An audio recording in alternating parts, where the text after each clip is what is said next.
27 तारीख को देश भर में बैंक कर्मचारियों ने हड़ताल का ऐलान किया है। मांग साफ है, बैंकों में भी 5 दिन का वर्किंग वीक लागू किया जाए। सवाल ये है कि जब LIC, reserve bank, central government, stock और फॉरेक्स मार्केट में 5 दिन का सप्ताह लागू है, तो बैंकों में क्यों नहीं? इस मांग के समर्थन में United forum of bank unions ने देशव्यापी हड़ताल का निर्णय लिया है। इस मंच में पब्लिक और प्राइवेट सेक्टर की 9 प्रमुख बैंक यूनियनें शामिल हैं, जिनके करीब 8 लाख कर्मचारी और अधिकारी हड़ताल में भाग लेंगे। यूनियन का कहना है कि IBA के साथ हुए समझौते में पहले ही तय हो चुका है कि सभी शनिवारों को सार्वजनिक अवकाश रखा जाएगा और इसके बदले कर्मचारी सोमवार से शुक्रवार रोज 40 मिनट अतिरिक्त काम करेंगे। लेकिन यह फैसला अब भी सरकार की मंजूरी का इंतजार कर रहा है। सरकार की चुप्पी से नाराज बैंक कर्मचारियों ने हड़ताल का रास्ता चुना है। इसी क्रम में Gujarat bank workers union Jamnagar ने भी जॉइंट सेक्रेटरी कुलीन भाई ढोलकिया के नेतृत्व में हड़ताल का समर्थन किया। अब देखना होगा कि सरकार इस मांग पर कब और क्या फैसला लेती है। आज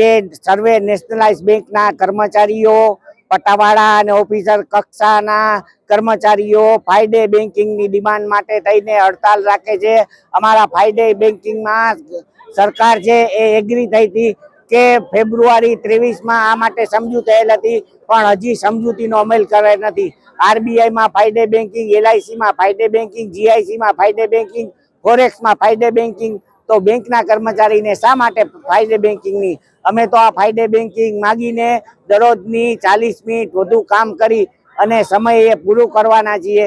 જો અમને હવે ફ્રાઈડે બેન્કિંગ નહીં આપે તો બીજા રાઉન્ડમાં તો પણ હડતાલ આવશે।